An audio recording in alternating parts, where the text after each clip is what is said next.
Amish schoolhouse and opens fire.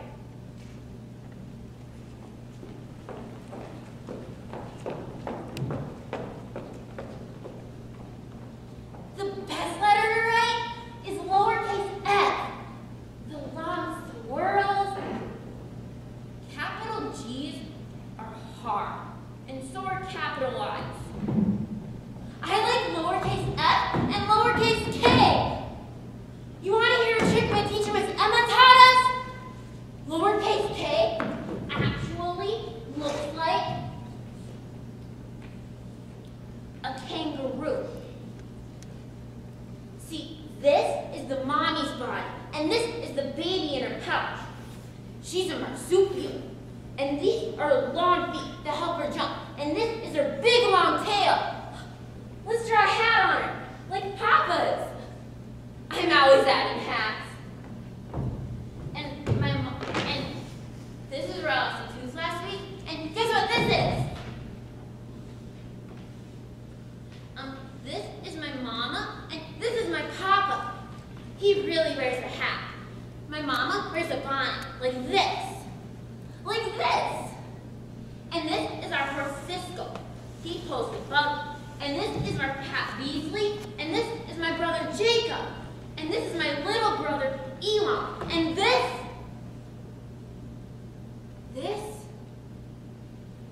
is my sister, Anna. She has long hair, the color of corn, and pink fingernails, and stinky feet, and pretty pink lips.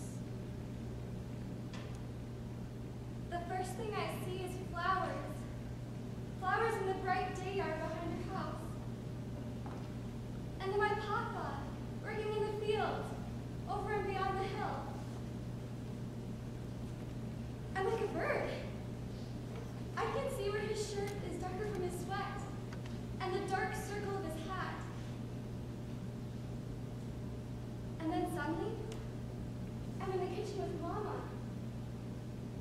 She's sewing, and she's humming. Mama only hums when she doesn't know you're there, but she has a nice voice. The shadow in the room casts a long brown blanket over her, hanging a little mole on her neck, right where her dress starts. I always touch it when I stand next to her at the table. She's sewing the final squares on a quilt. Blue squares with black and white triangles, rows and rows of stitches. She shifts in her chair, and I see her little mole. I reach out to touch it. And she gasps. And then suddenly, I'm in the field again. It's dark out. The moon is out. I recognize the complex in the schoolhouse. But the school isn't there. It's just a dark square. TV sucks. I mean, really, it sucks. Sometimes I'll turn it on in the afternoon, just for a change, you know. But all the colors and fake people are like a rope around my neck. There's men talking about cars, and women talking about women, and somebody's wiping a countertop, and somebody's eating bugs with a helmet on, and a middle-aged couple is taking a pill so the moment lasts, but go to the emergency room if the moment lasts for more than 4 hours. Literally, my airway tightens. The news is the worst. Something bad happens, and you can basically see them salivating. Newscasters frothing at the mouth. This just in! We don't watch TV anymore. I was in the grocery store this morning, and it occurred to me for the first time. I was in the hygiene aisle looking for the moisturizer with the SPF or whatever. You know, nobody tells you, even when you're mourning, you still worry about wrinkles. So now you know. So I'm reading the labels about the UVA and the UVB and wham, just like that, I think. Just because it's written on a label doesn't make it true. I mean, something can be written down. FDA approved, FBI protected, but that doesn't make it true. And I'm standing there, suddenly aware of the thousands of promises all around me on every little bottle and box, usually in some bright color, reduces wrinkles, prevents tartar, gives stronger bones, and I think it's all bullshit. You can put your hand on the Bible and swear to tell the truth. The Bible. And then you think, well, what is this Bible thing? And how is it any different from the Advil in my purse that says eliminates pain? The Bible. Proof of God. Really? Is this where we got this whole God thing? The Bible. Then there's some stuff that is true. The Bible has true stories in it. People being nailed to crosses? What the fuck? Think of the sickest thing you have ever read. Right now, do it. It was true, wasn't it? It was something that actually happened. What happens to a person when you live in a world where you can't believe anything and the things you don't want to believe are actually true? You can stand in front of every person you've ever known and swear that this person, the person before you, is the one. You promise to stand by them and love them and nurse them and give them pleasure and let them nurse you and give you pleasure. Right there. Cheap tux, white dress, swear in front of your family and friends. Don't make it true. Well, I guess we're about ready to get started here. Everyone wants to grab their coffee and settle in. I'd like to offer a special thanks to the folks at the firehouse for having us, for letting their place here be Grand Central this whole week. We won't be here too long tonight. It's been a long day for everyone. So if everyone wants to grab their coffee and settle in, we'll get this press conference underway. This just in! Widow of a crazed schoolhouse gunman buys lotion with an SBF. Here on the BS channel we have the exclusive interview. Now, Miss Stuckey, what made you choose a lotion with an SBF? Well, Craig, I realized that if I had taken better care of my skin and prevented wrinkles from my face, maybe my husband wouldn't have tried to molest little Amish girls. And how are you liking it so far? Oh, it's great. My fine lines are significantly reduced, and I love the smooth, greaseless finish. You're probably wondering who the heck I am. My name is Bill North. I'm a professor of American religion at the local university here, and a friend of Aaron Yoder here, and many of the Amish families affected by this tragic event. Aaron asked me to speak for them here today about their ways, and naturally I accepted. I've been studying and teaching Amish culture for over 25 years, and I'm grateful for the opportunity to help in any way that I can right now. We hope that by gathering in this private way and talking a little bit about the Amish, it'll answer some of your questions, like, how could the Amish forgive such a thing? Forgive such a thing. More importantly, it'll help us all to understand their need, especially now, for privacy. So, let's dive in, shall we? You know, this tragedy happened to a private people. So when you came here today to help the Amish or to print their story, but see, that's a complicated thing right there. You may or may not know this, but while the Amish themselves are pacifists, as a people they are certainly no strangers to violence. The original Amish, the Anabaptists, fled from Europe to America in the 1700s to escape harsh persecution for their beliefs. There are many stories of torture and executions, and they've been pretty much trying to keep to themselves ever since. Guess what this is? Can you guess? It's Jesus! I've spent a lot of time with Aaron's family over the years, and I've known both of his daughters, Anna and Velda, and both exceptional little girls. Anna, very bright in her studies, often talked of becoming a teacher one day. Velda, also bright, often delightfully precocious. Velda taught me that J stands for Jesus. who comes first, Y stands for you. who comes last, and O stands for others. who connect the two, giving you Joy! I like that, giving you joy. It's Jesus! See, this is the cross, and these are his hands and feet. He has nails in them.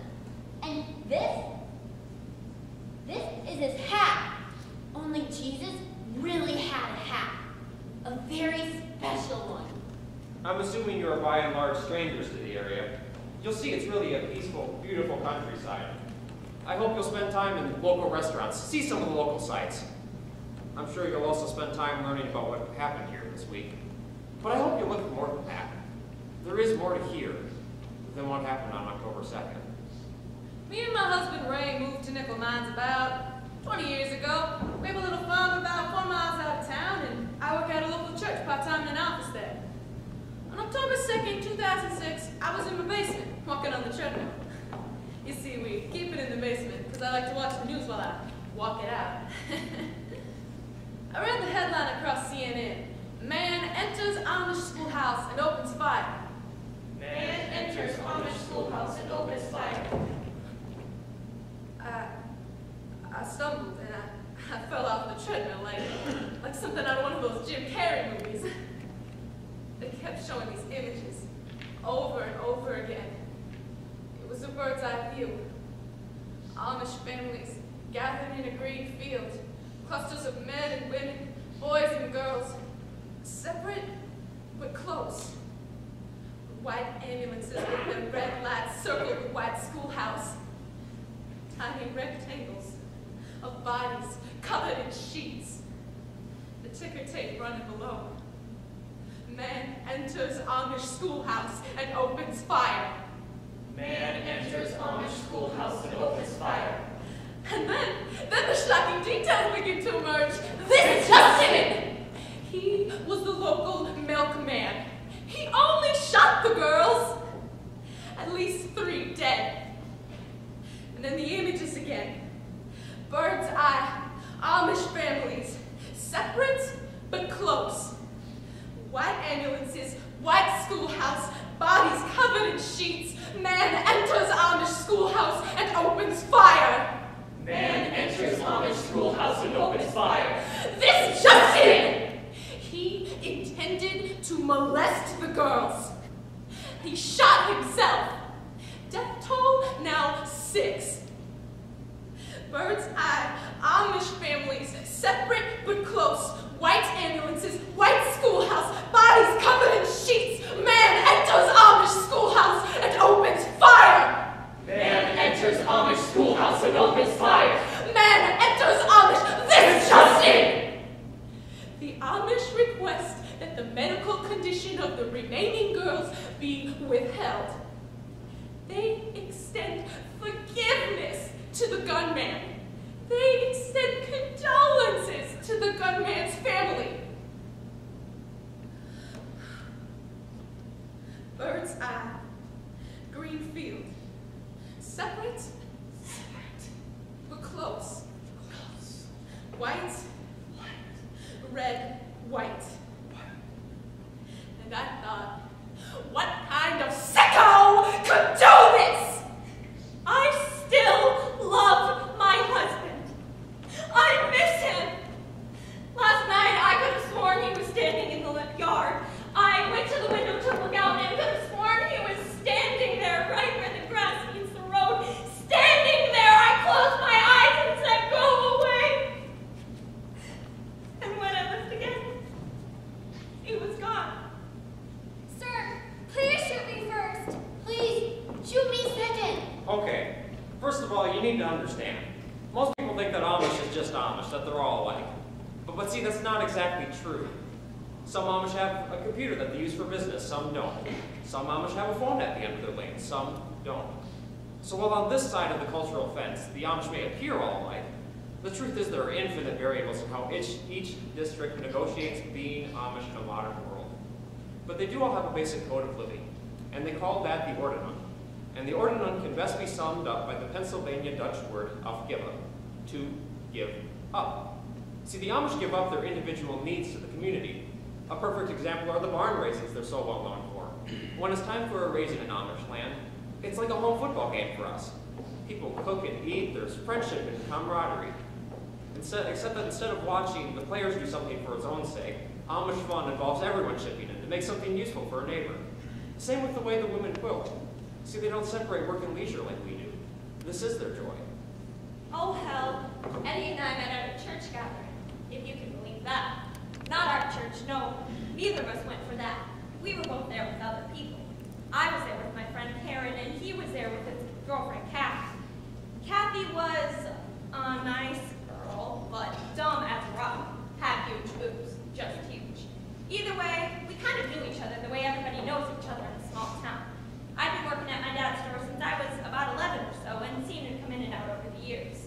I never talked to him, though he was older than me in school. Either way, at some point, Kathy and Karen and all the other youth group kids had to go to a meeting or whatever. And Eddie and I sat on the swing set, smoked or talked. I like the kind of flowers that smell. And something just clicked. He wrote, "Dear Carol, Dear Carol, I'm sorry I won't get to see the boys grow up. You're a good mother, and I know it'll be hard for you now. I hope you can forgive me for that. Please understand and try to Forgive me.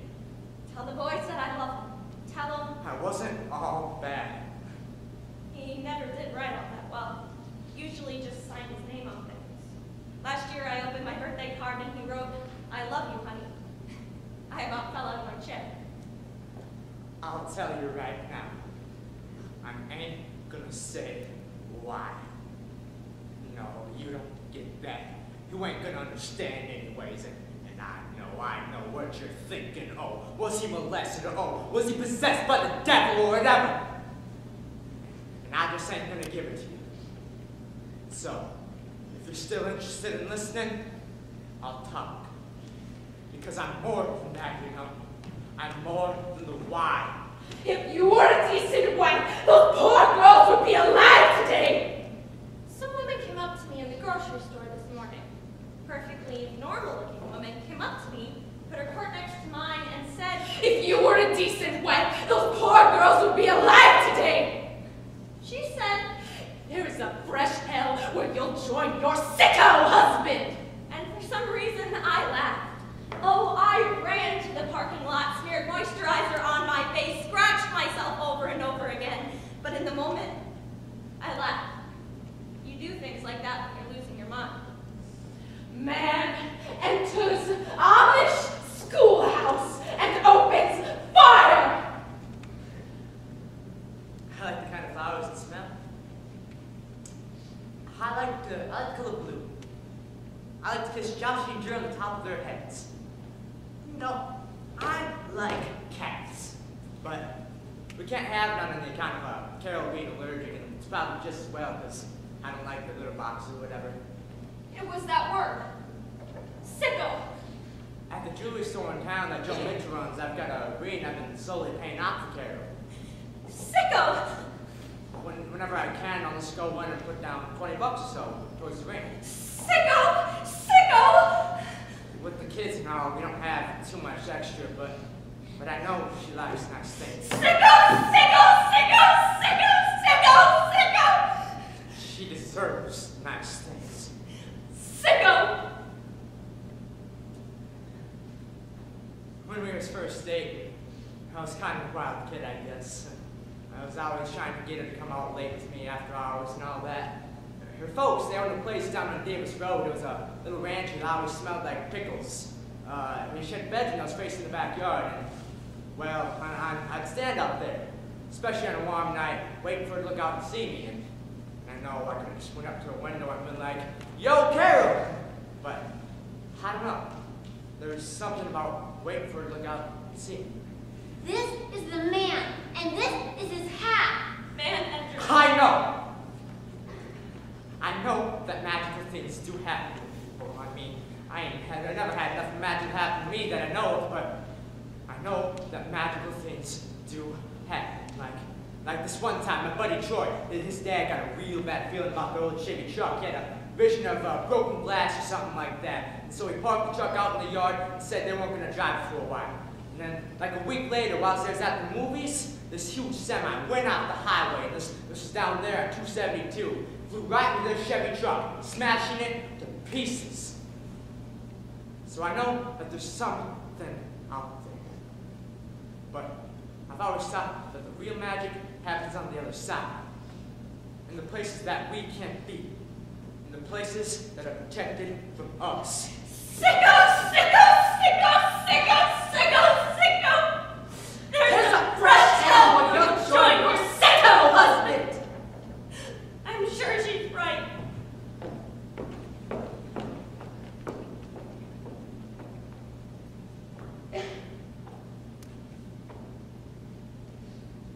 used to watch them when I did my rounds.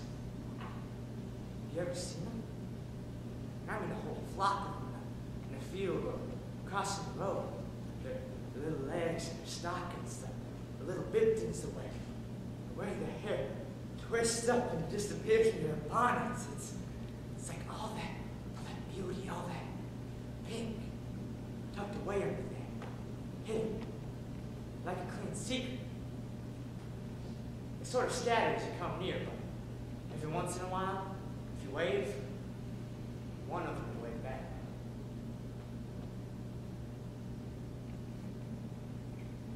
He came into the school while Miss Emma was preparing the blackboard for a spelling exercise. We were seated at our desks, so he seems very tall. I asked them if they've seen a clevis pin I lost along the road. I know what a clevis pin is because of my father's farm equipment. One row of 4 windows. We say we haven't seen it. There's a sign on the chalkboard. He doesn't look anyone in the eye. Visitors bright hard day. Visibly reduces wrinkles, fades dark circles, and smooths fine lines. Helps you shave less often. Man enters Amish schoolhouse. When he comes back, he has a gun. He makes the boys and Miss Emma leave. I He barricade the barricades front door. I tell the girls to line up along the chalkboard. There are 10 of us. I tie their wrists with plastic ties and their feet. As he ties my wrist, I can smell him. He doesn't smell bad. Maybe like soap. There's a hole in her stocking. But I can see the sweat on his chin. It's like a little hole. I think of my papa, who I've never seen his chin. This is the man, and this is his hat, and this is the gun. He said, pray for me. Cuts through tough soap scum fast, soothes as it heals. Instant relief that lasts for hours, blocks pain. I started praying to God, trying to feel how God would want me to behave. It's beautiful. But my heart is racing. The air feels like whoa. They're beautiful. He looks at me. Anna's looking at the man. But I want her to look at me. She's looking at the man, but I want her to look at me. Seek and ye shall find. The meek shall inherit the earth. New and improved lemony scent.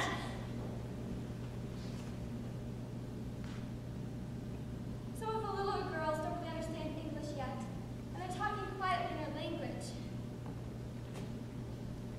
Motherfucking goddamn. Police are pulling up around the school. Motherfucking goddamn it. Everything's getting louder and louder. They shout at him and order him with their microphone thing. And forgive us our trespasses as we forgive those who trespass against us. Sweat pours down his face. Motherfucking I can see when his goddamn shirt it. is starting to his sweat. Motherfucking goddamn He's it. at the police. They scream. Motherfucking And goddamn it. Fingers twitching on the gun. Motherfucking goddamn They're it. lined up against the chalkboard, wanting our Motherfucking goddamn it. waiting. And deliver us from evil. I wanted to have the girls. For thine is the kingdom, the power, and the glory forever and ever. I wanted to have Shaking the his girls. head. But the police arrived too fast. Shaking, shaking, shaking. I don't know how. So fast. Shaking, shaking, shaking. I didn't get to have the girls. Then he opens his eyes.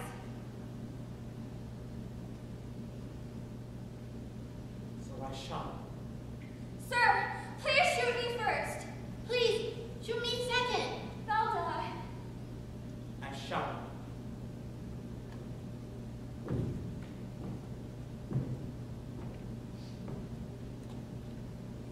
Each one in the head. And then I shot myself.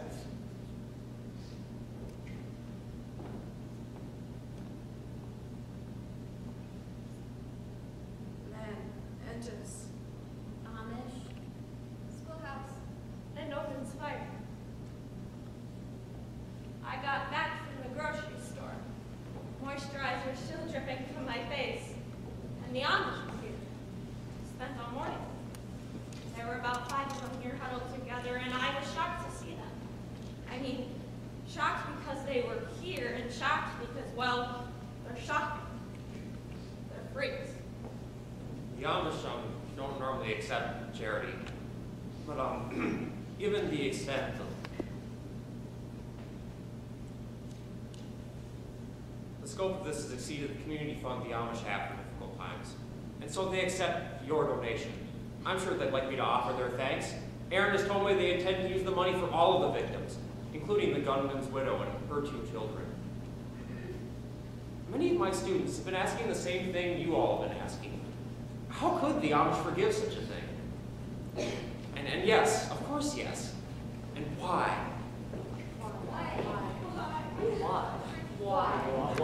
Why would someone do this? Why? The Amish why? And please, this is why? Simply is no why.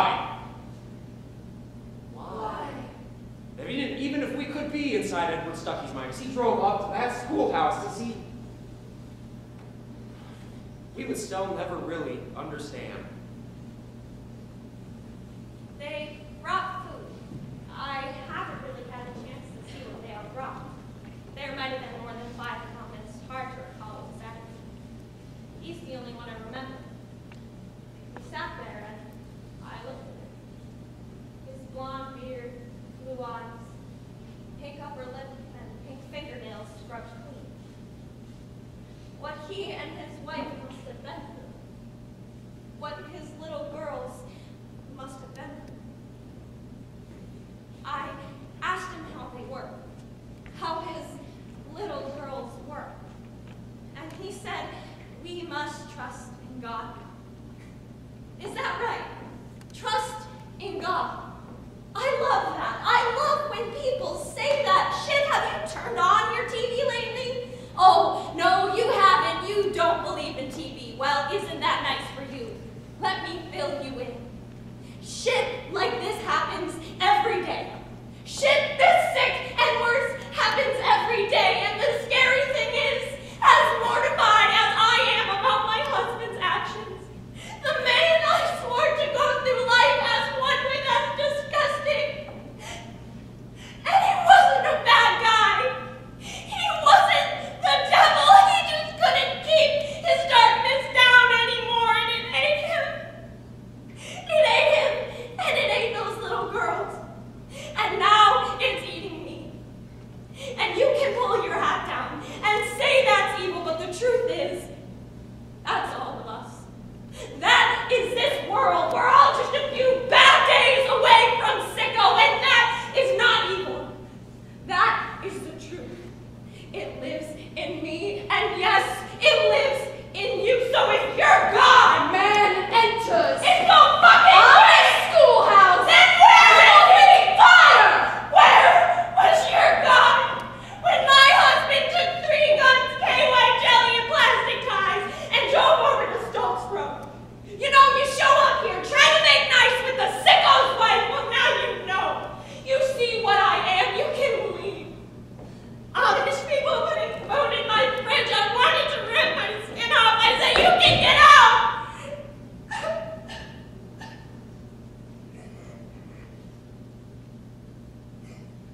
Help me, Lord.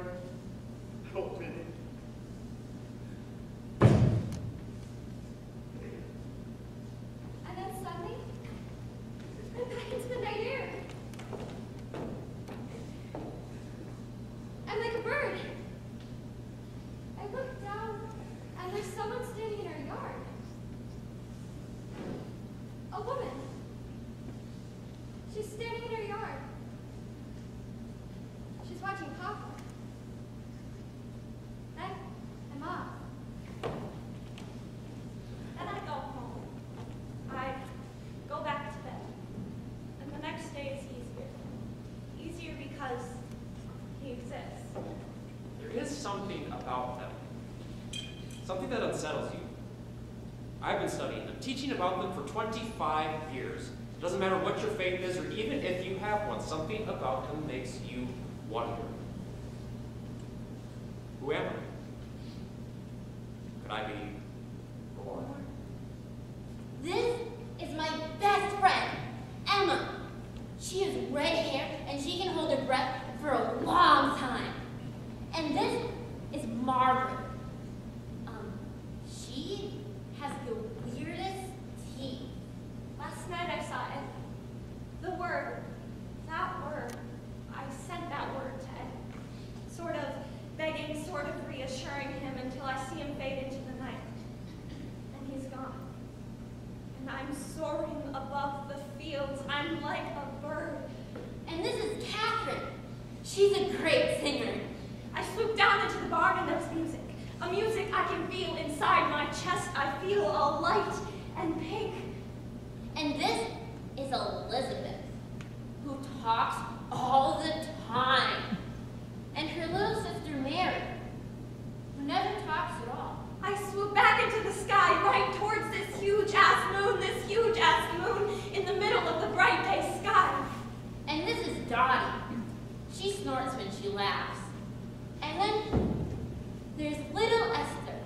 And I feel so light, like I'm meant to fly to the moon. Like this is what I'm meant for. 1, 2, 3, 4, 5, 6, 7, 8, 9,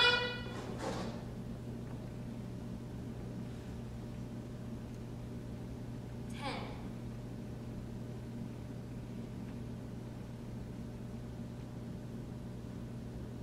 Can you see